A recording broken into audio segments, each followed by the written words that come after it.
ভ্রমণ পিপাসুদের কাছে বেশ জনপ্রিয়। আপনি যদি দুবরাজপুর থেকে বোলপুর যেতে চান, তবে প্রধান রাস্তা NH-14 এবং জেলা সড়ক ছাড়াও একটি সুন্দর রাস্তা রয়েছে যা ইলামবাজার জঙ্গল বা চৌপাহাড়ি জঙ্গলের ভেতর দিয়ে যায়। এই রাস্তাটি সম্পর্কে কিছু মূল তথ্য নিচে দেওয়া হলো। রাস্তার পরিবেশ ও সৌন্দর্য। শাল পিয়ালের বন, ইলামবাজারের এই বনপথটি অত্যন্ত মনোরম। রাস্তার দুই ধারে ঘন শালের জঙ্গল আপনার যাত্রাকে আরও আনন্দদায়ক করে তুলবে। লাল মাটির পথ, বীরভূমের চিরচেনা লাল মাটির ছোঁয়া এই রাস্তার আশেপাশে পাওয়া যায়, যা শান্তিনিকেতনী আবহ তৈরি করে। 2. পথের অবস্থা ও রুট।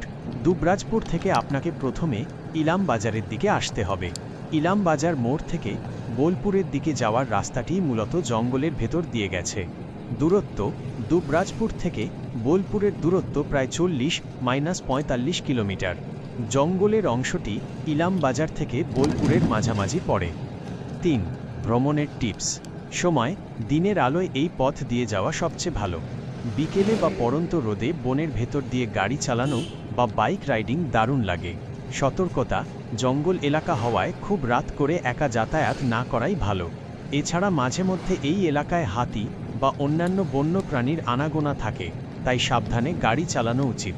ফটোগ্রাফি: আপনি যদি ছবি তুলতে ভালোবাসেন, তবে এই রাস্তার ধারে দাঁড়িয়ে কিছু দারুণ ল্যান্ডস্কেপ শট নিতে পারেন।